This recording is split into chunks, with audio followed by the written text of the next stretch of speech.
Shruti-smriti-purananam Alayam Karunalayam Namami Bhagavat Padam Shankaram Lokashankaram.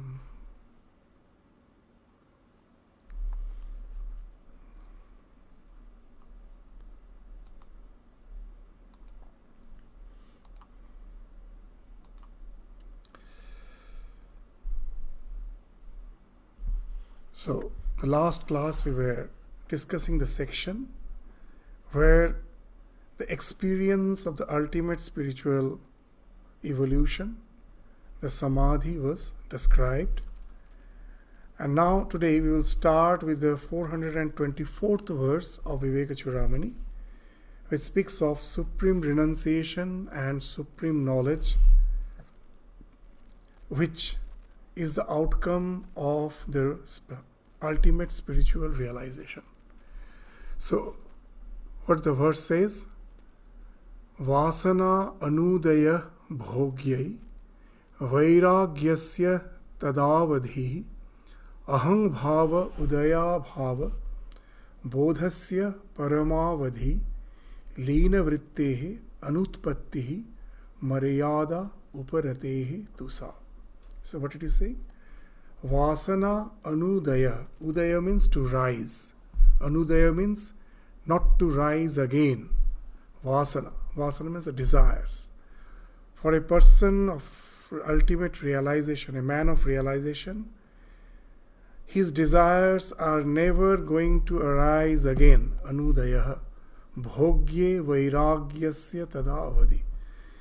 So all the sense objects excite bhogya. All the objects of the senses are called the bhogya, objects of enjoyment. Vairagya. He has developed the detachment for all the objects of enjoyment for the final, tada avadi. It's never going to arise again. Vasana anudaya. The vasanas, all the desires, won't arise anymore for such a person.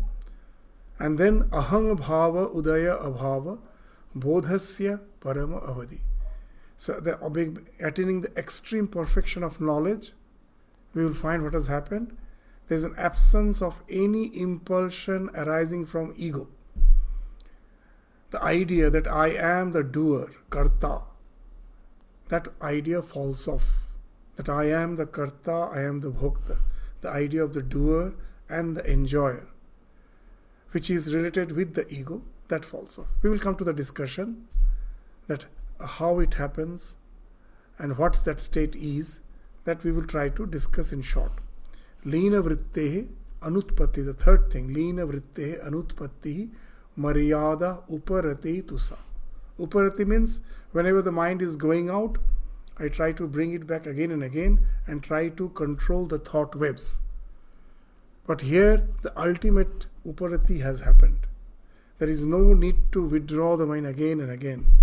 The vrittis have ceased to arise anymore. The vrittis, the thought waves. It's not that the thought waves won't arise.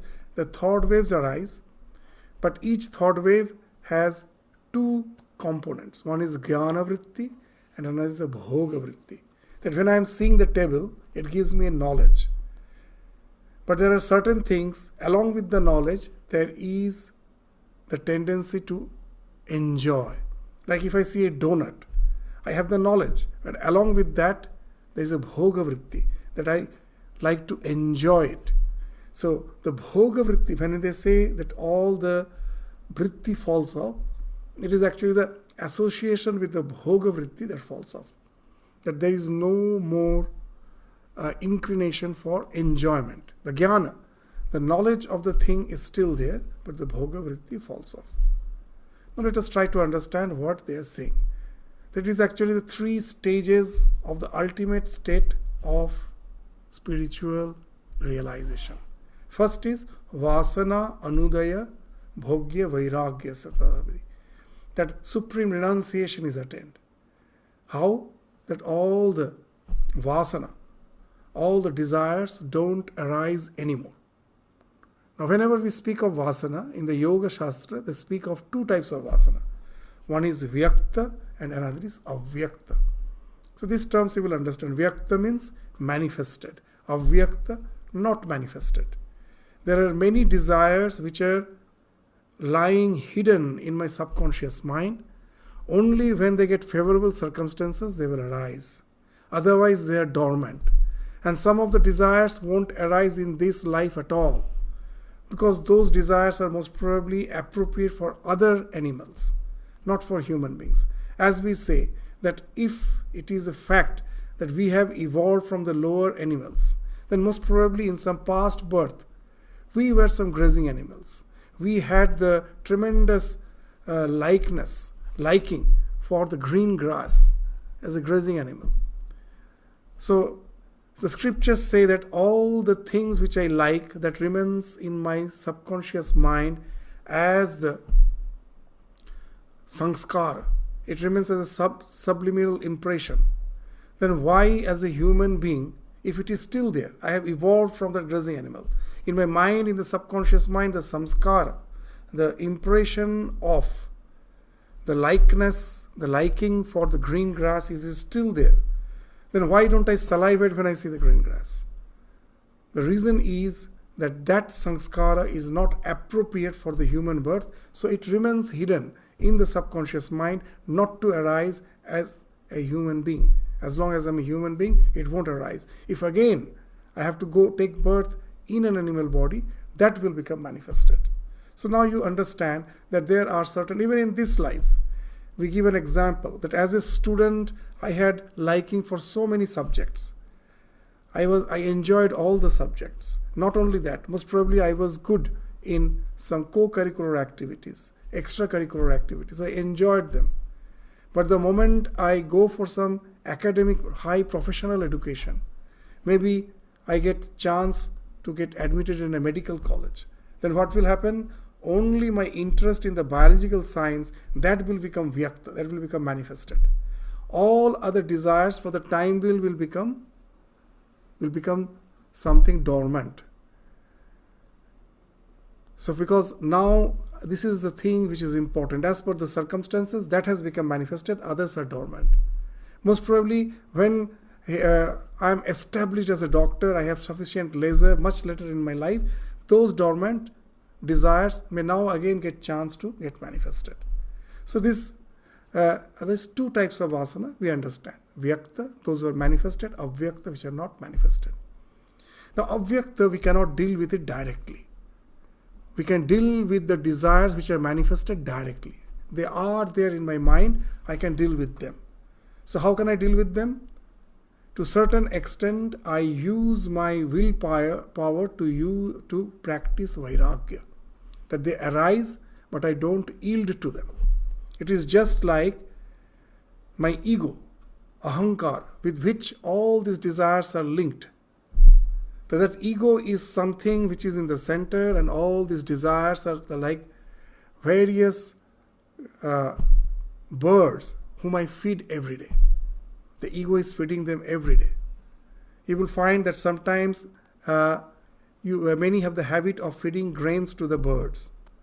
And the birds come every day, they get the grains, and that's how they are nourished, and that's how they are pampered. Now one day I take the decision that I won't feed them grains anymore. Will they stop coming the very next day? No. They will go on coming for days together.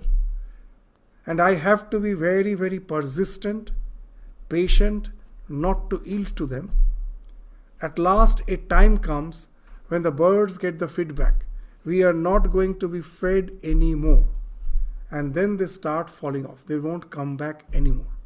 Because I have been persistent enough, patient enough to withstand the lure of pampering them, to withhold the lure of pampering them for a quite long time, till they got the feedback that there is no use in again and again pestering this person. He is not going to feed us anymore, and then they fall off. They don't come anymore.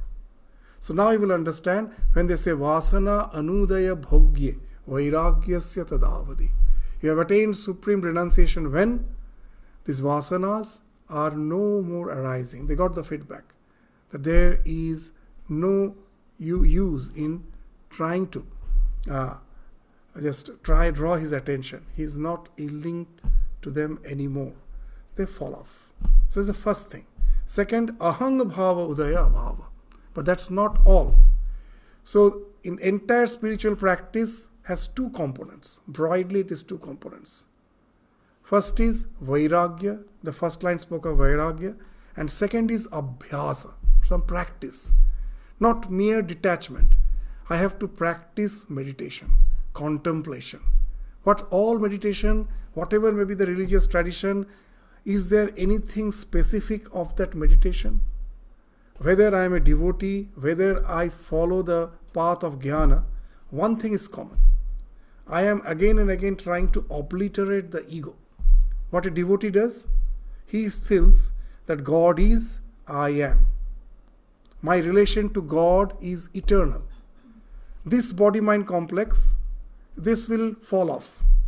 It was born at a certain point of time. It is going through the changes in the form of 6 transformations. Jayate asti vardhate viparinamate apakshiyate nasti. I was born. I exist for some time. I grow first, vardhate. And then in the middle age I start transforming, viparinamate. And then the old age comes, apakshiyate. I start decaying. And then annihilation. So this is the life. But as a devotee, I know this is just a passing phase. The real me, myself, Atma, is always linked with the Paramatma, the Ishvara. It was, it is, it will be. We are in eternal relationship with the divine. So when I am as a devotee meditating, I am trying to negate the ego. Again and again, I am hammering the ego with the idea that I am not this limited body-mind complex. I am something beyond that, which is Trikal Avadhita, whose existence cannot be interrupted by the 3 phases of time. 3 kala, 3 phases. What? Past, present, future. It is always there. And who is a jnani? He is also doing the same thing.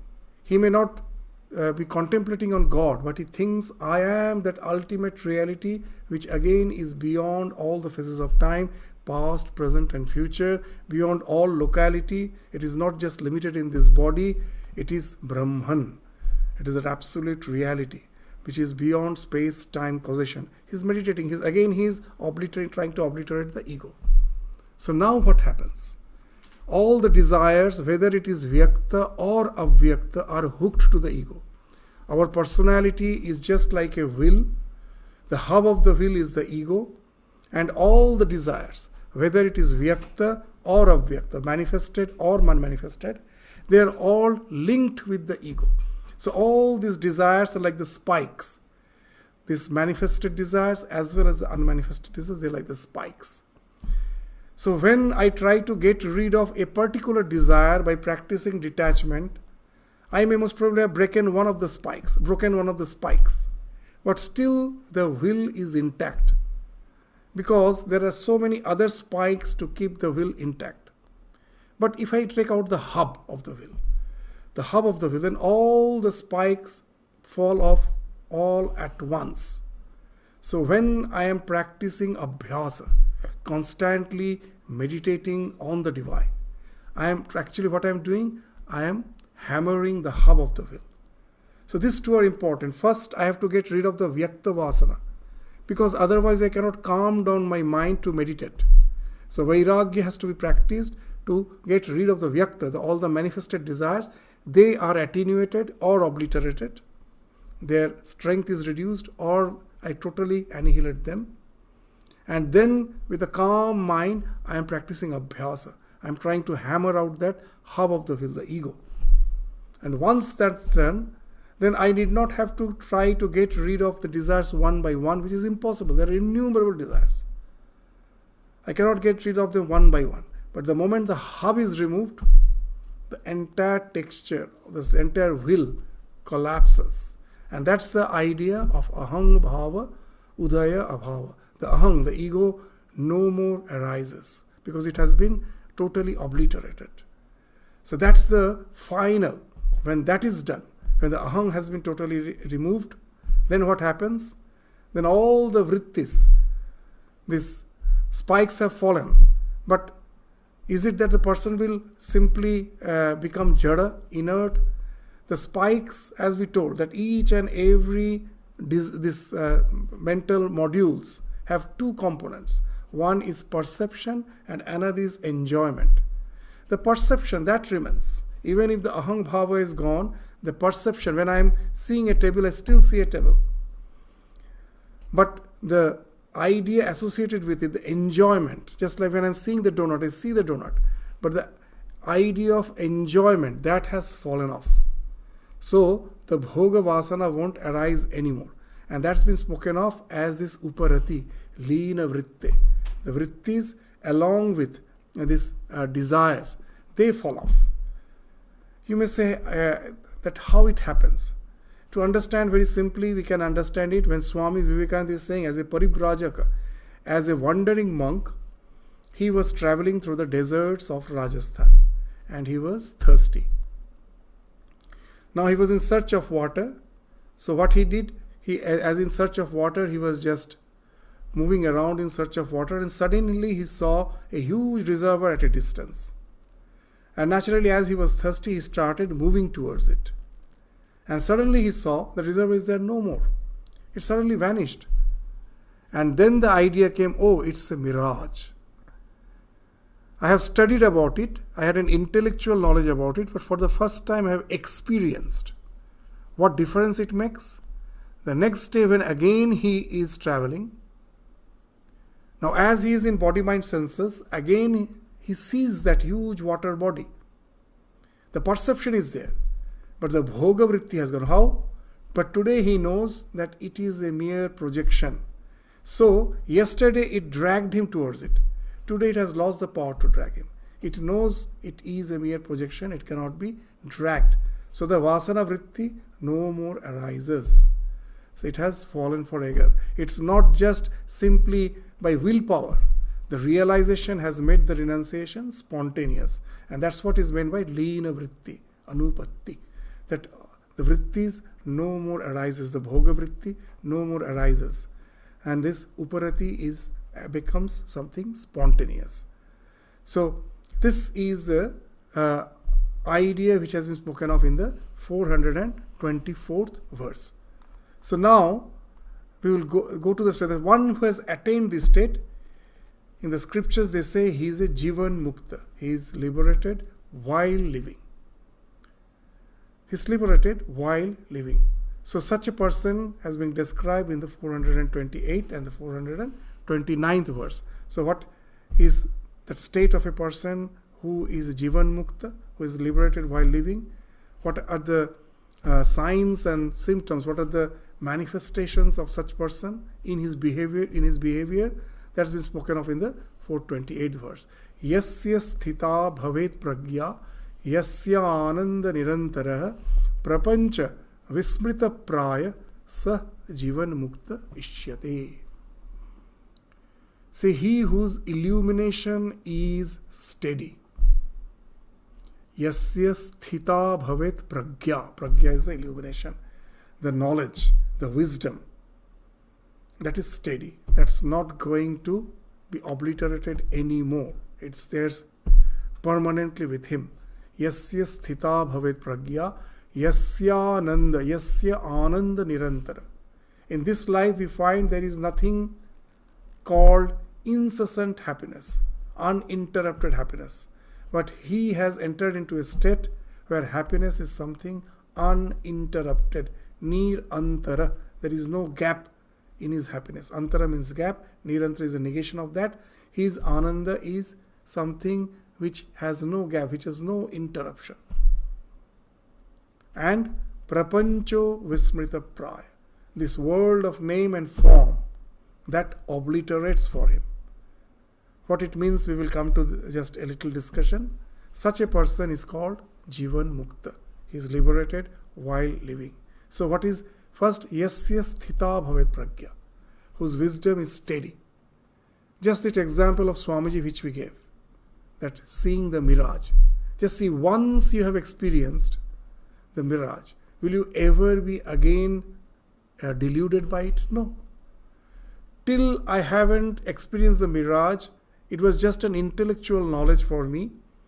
I thought I knew, but actually it never was in the level of experience. That's why, though I had intellectual knowledge, I was befooled by it. I was deluded by it. But once I realized, there's no question of getting befooled by it anymore. So your wisdom has become steady. Once you go to that realization, you cannot be befooled anymore. So your pragya has become steady. Yasya ananda nirantara. His happiness is uninterrupted. This is something very interesting. That we say ourself is Sat Chit Ananda Swarupa. The core of our being is Sat. Sat means that which is Trikala Vadita, whose existence is not obliterated by any phase of time, past, present, future. It is always there, eternally. And that which is existing eternally is again not something inert. It is Chit Swarupa. It is pure awareness. It is intelligence. Chit. And that Chit again is always in bliss, Ananda Swarupa. So, we in essence is Sat Chit Ananda Swarupa. But in our life, we don't realize that Ananda Swarupata. Why? Because of the ignorance. What's the ignorance? We think that happiness comes from getting the objects of desires. But it is an ignorance. You will easily understand why it's an ignorance. That when I think that I have a desire for certain thing, suppose I have the craving for the latest model a laptop, and now I don't have sufficient resource. So what? I have a huge desire, yearning to have that laptop. My mind is full of, especially for a young student whose father has told that you are not getting sufficient good grades. If you get good grades, I will give you a laptop. So the student now, as he has that yearning, has that tremendous craving to get that laptop, expectation. So we will find, first, his other small desires are falling off. He is giving more importance to the studies. There is a huge wave in the mind. I have to get the laptop. This huge wave has engulfed the other small waves. And now this huge wave in his mind, I want to have the latest laptop. The moment he gets the good grades, father keeps his words, he gives him the laptop, he is extremely happy. What has happened? He thinks the laptop has given his happiness, but is it so? No. These huge waves in the mind that I want this laptop, I want this laptop. The moment he gets the laptop, that ceases for the time being. There is a calmness in the mind, tranquility in the mind. Now, Swamiji gives a very nice example. Our mind is like a lake. Our desires are like the waves. As long as the waves are there, we find that even you in a swimming pool, all are swimming, splashing the water. I cannot see the bottom of the swimming pool. But when no one is there, the water is calm. If my key has fallen, I can see where it has fallen. The bottom is palpably visible when the water is calm. When the water is full of waves, that you cannot see the bottom. So Swamiji is giving a nice example. Our mind is just like that lake. As long as the waves of the desires are there, the Ananda Swarupata, our self, which is as if the bottom of the lake. The bottom of the lake is our real nature. That Ananda Swarupata of our real nature gets obscured. The Sat Swarupata, the Chit Swarupata, this never gets obscured. Whether I am happy, whether I am unhappy, I know I am. This speaks that I am always aware of my existence. But what gets obscured? Only that Ananda Swarupata. Whenever there is a wave. But when the wave subsides, there is a calmness, then that Ananda Swarupata is no more filtered out. It percolates through our body, mind, senses. It percolates through our mind. It pervades our mind. Actually, the happiness is coming from within. But ignorant, by being deluded, I think the external thing has given me happiness. And again the mind breaks into new waves. The happiness is gone. That's what is happening throughout our life. The things we desire, we get little happiness when we get it. The mind was calm for the time being. Again the new desires, new expectations come. Again the happiness is gone. If I knew the basics of happiness, that if I am dhira, the scriptures again and again speak of this calmness. If I can keep my mind calm without disturbing it with the desires, the happiness which is my real nature will be always pervading through my mind, will always be pervading my entire being. There is no question of filtering out. So now you will understand that a man of realization, for whom all the desires has been obliterated, the mind has become tranquil. There is no filtering factor for the bliss, which is the essence of our being. That's always there with him. So that's what is called Ananda Nirantara. Because you have got rid of the filtering factor, the noise that in the form of the waves, that's gone. All the desires has fallen off. And then the happiness is no more just momentary. It is there with you unceasing, Nirantara.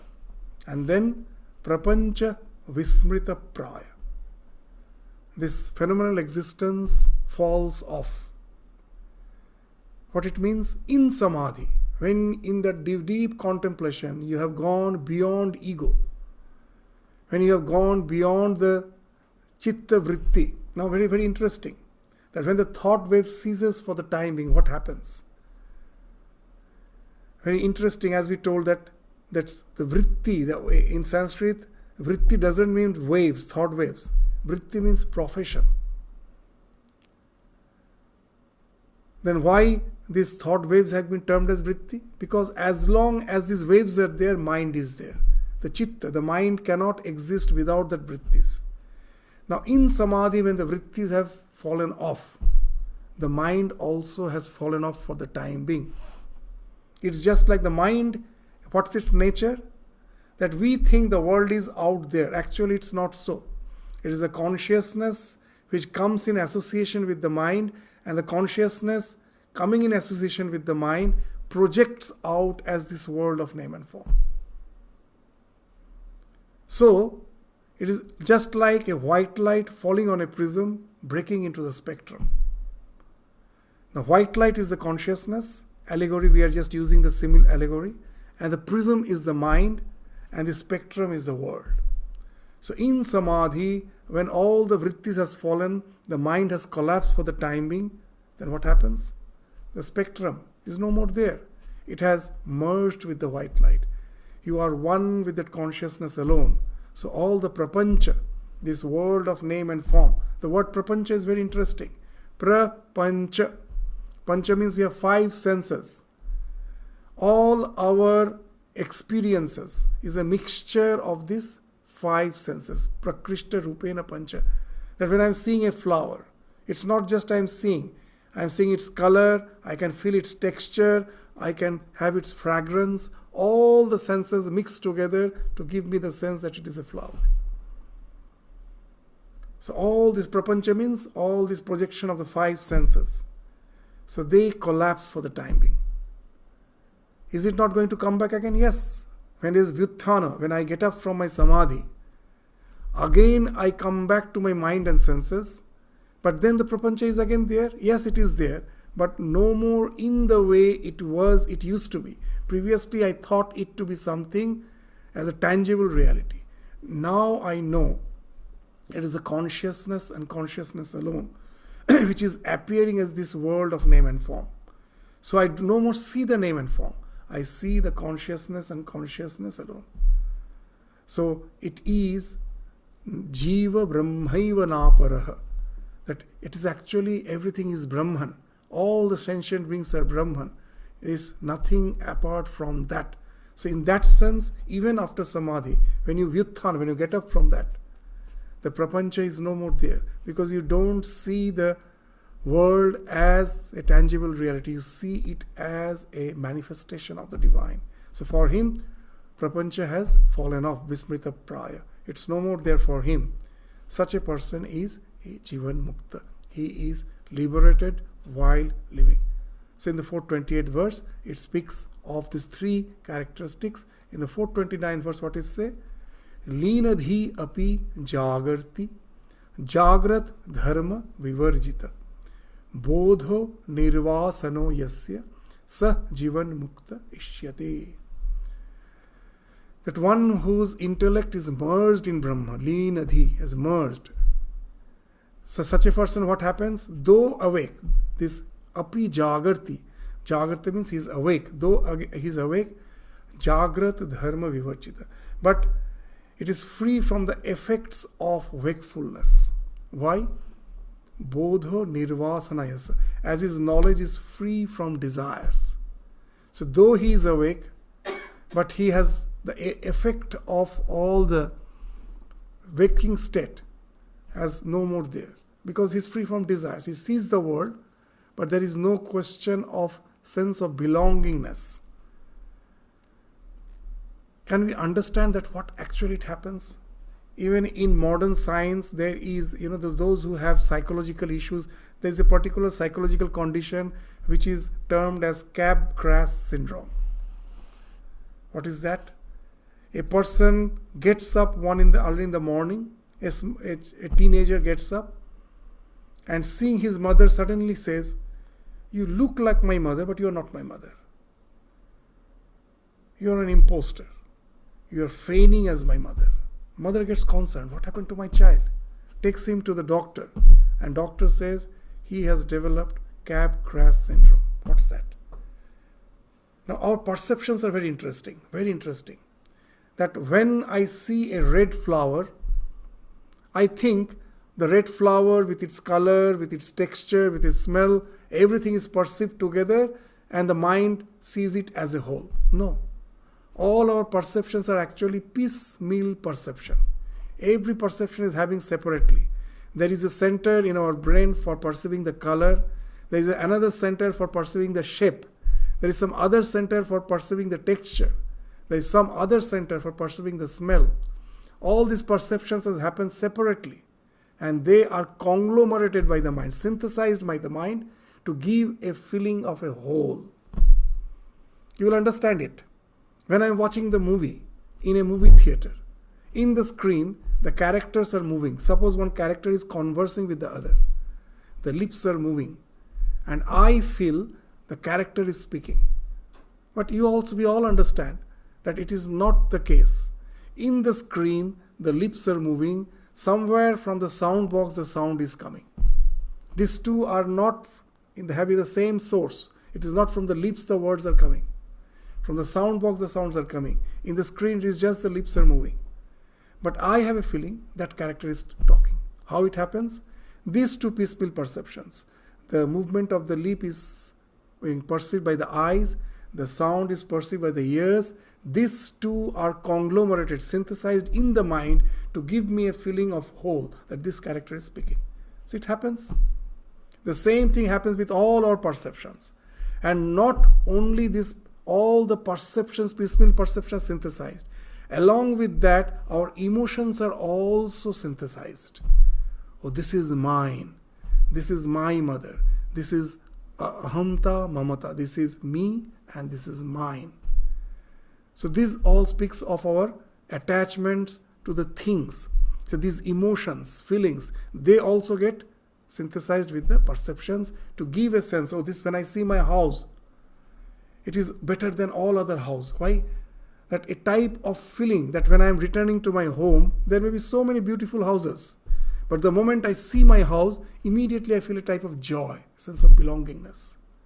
So what has happened with that perception, here that sense of belongingness has been synthesized. Emotional factors also synthesized. But if because of some mental aberration, some defect, this emotion is no more synthesized along with the perception, then what will happen? The thing appears as it is, but the feeling is no more working out. So he gets up in the morning, sees the mother, he's looking exactly like the mother, but the feeling is not working out because the emotion is no more getting synthesized with the perception. So that's why he's feeling, oh, you look like my mother, but you're not my mother. You must be an imposter. The feeling is not working out. So that's what we call cab crash syndrome. So why we are bringing this example here? Now here, here for this person it is because of some mental, for some aberrations. It has happened, some abnormality has happened. But for a man of realization, just that Swamiji's example again we go. He sees the mirage and realizes that, oh, it is a mere projection, and now the emotional factor, the desire factor has fallen off. He sees the next day again the mirage he sees, but the emotional factor is no more getting connected with it.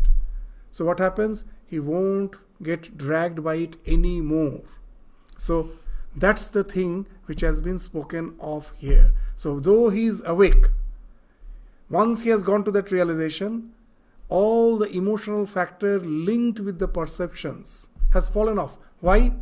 Because he knows they are a mere projection. There is a Brahman which is appearing. It is just a spectrum. As such, it is not a something tangible reality. So the question of enjoying it has fallen off. Because it is the something same as me. How can I just enjoy myself? I cannot. There has to be two for that enjoyment. If everything is me and me alone, the idea of that enjoyment has fallen off.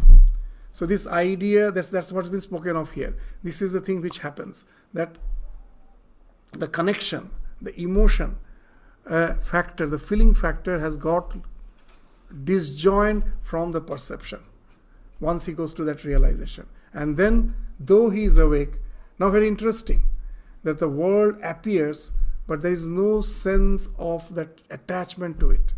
So that's why the effect of wakefulness is gone. So he is a person for whom the renunciation has become spontaneous, that the world no more. So that even while awake, the world appears like a dream for him now, because that it is no more having the sense of that tangible reality anymore. It has now become something like a dream object. So that's the thing which is being mentioned here. Leenadhi api jagarti. So though he is awake, the effects of wakefulness has obliterated for him. Bodho nirvasana yasya. So because this, why? Because all the desires has fallen off. As in this, there's all the bodha in nirvasana. With all the awareness, the vasanas has fallen off. And such a person is again a Jivanmukta. He is liberated while living. So now, such a person, does he not experience the pleasure and pleasures of life? He do experience. That though all the vasanas has fallen off, but doesn't speak that all the dualities of life will immediately fall off for him.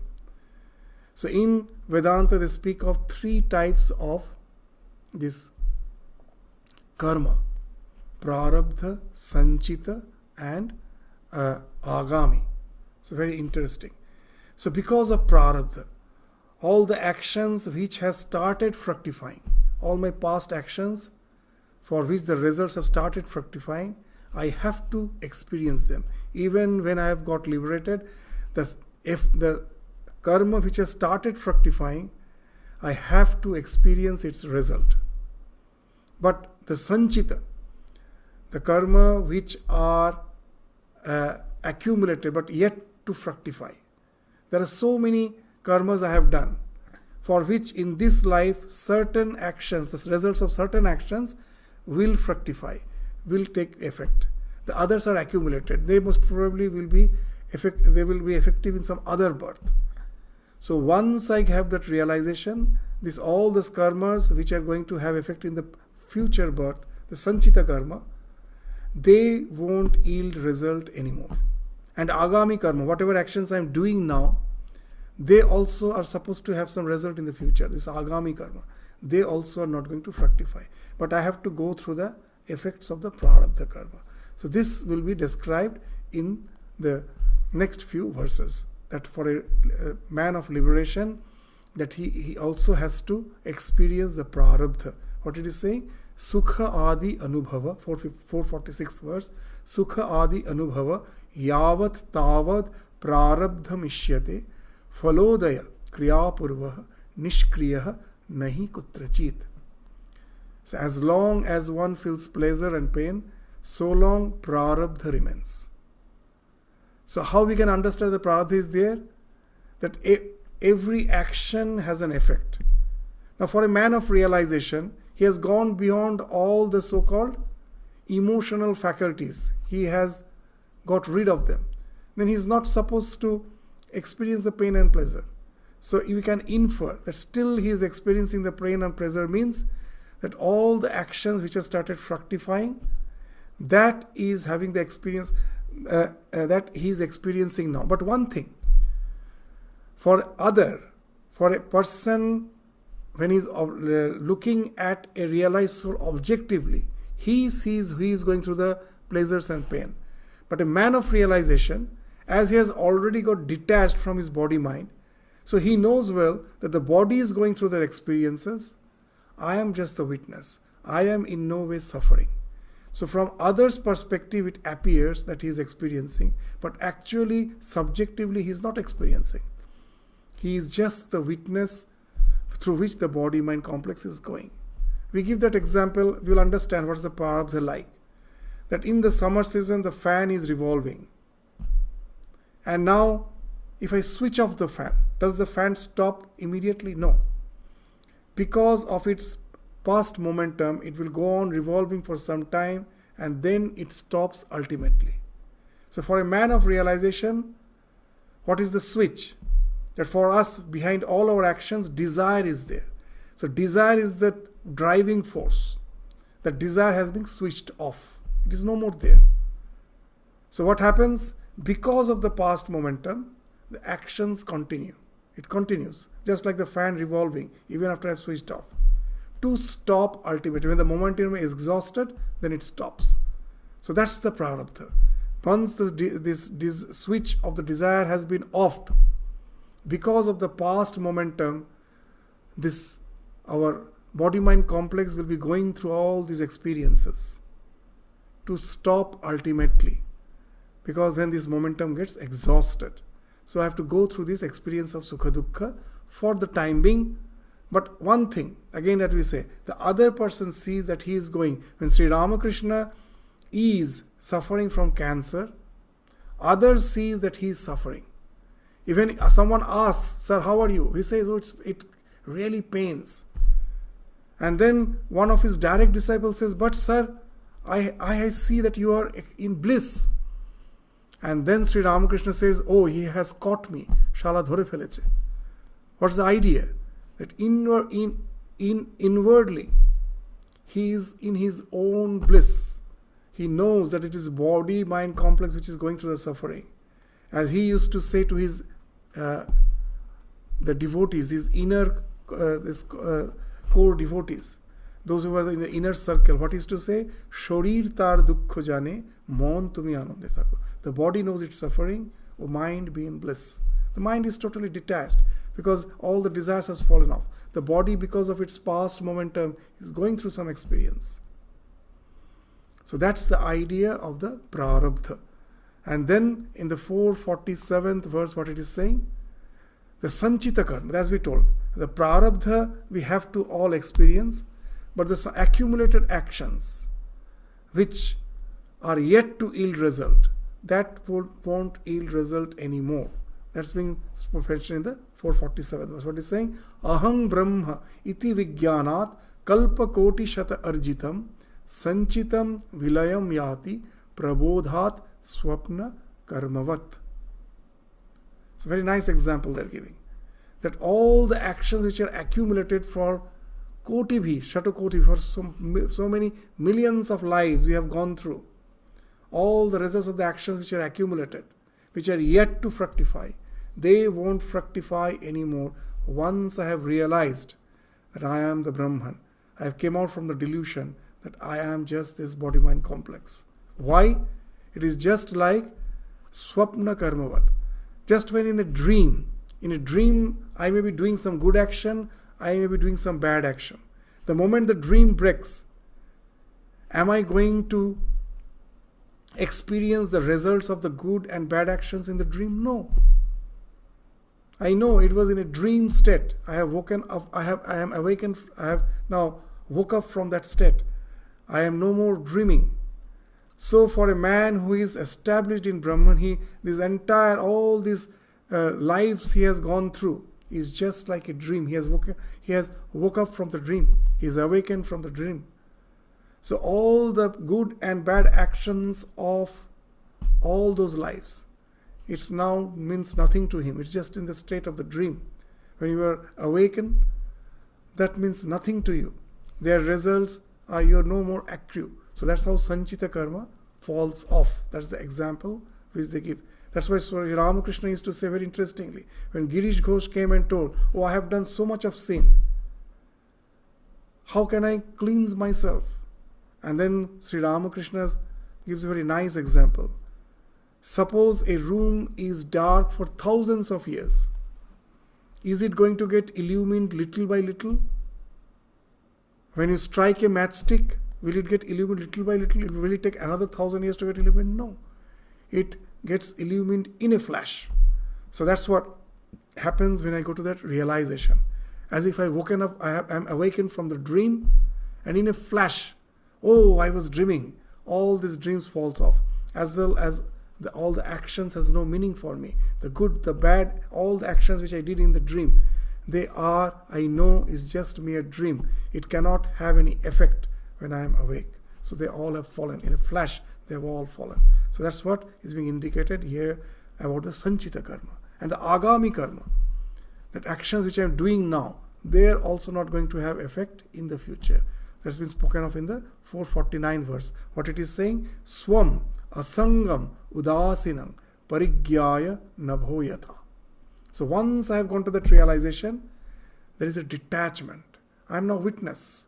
My body-mind complex, whatever it is experiencing because of its prarabdha, whatever state of life in which I am doing certain actions, but I know for certain that I am detached.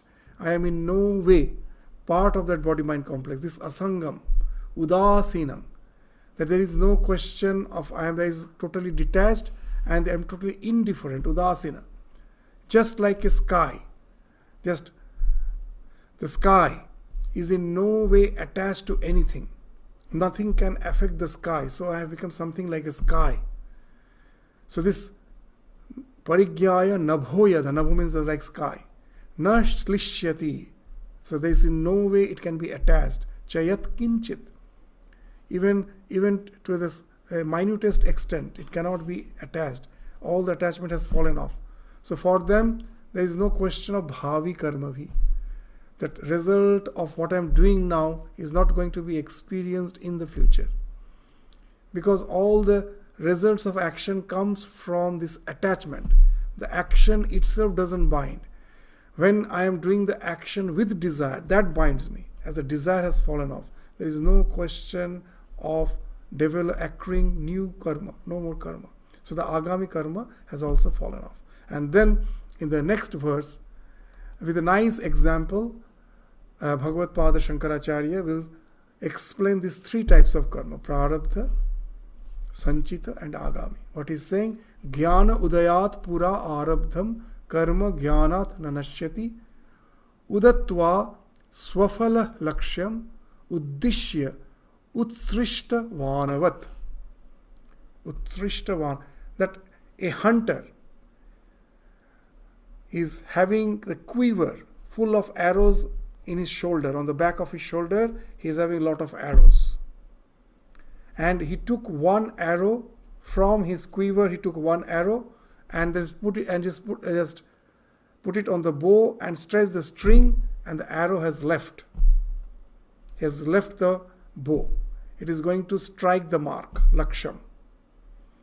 And he is not sure whether it will hit the mark, so he took the second arrow. Most probably a bird is sitting. He has hit one arrow aiming at the bird, and he is not sure whether the arrow is going to hit the bird. So he took out the second arrow.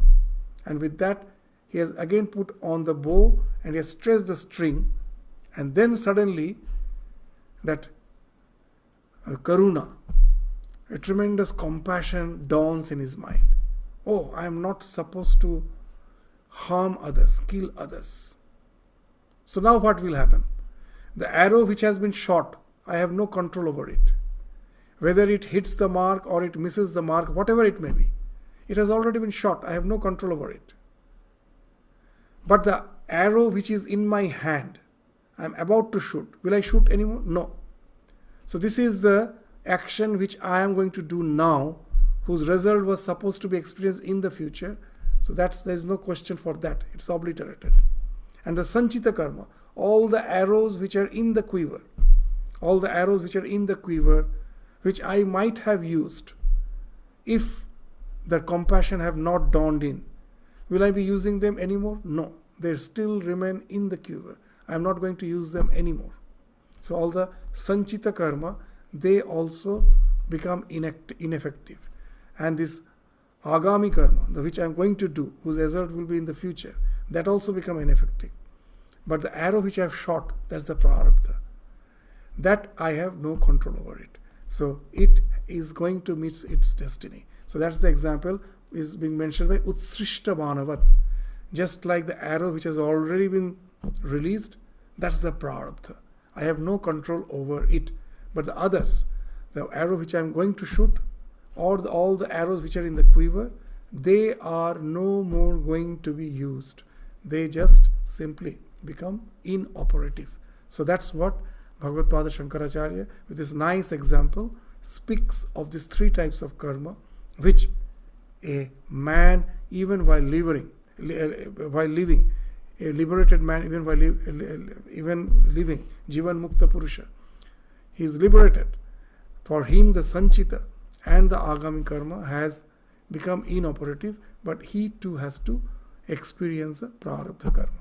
So that's how he just concludes the section in which the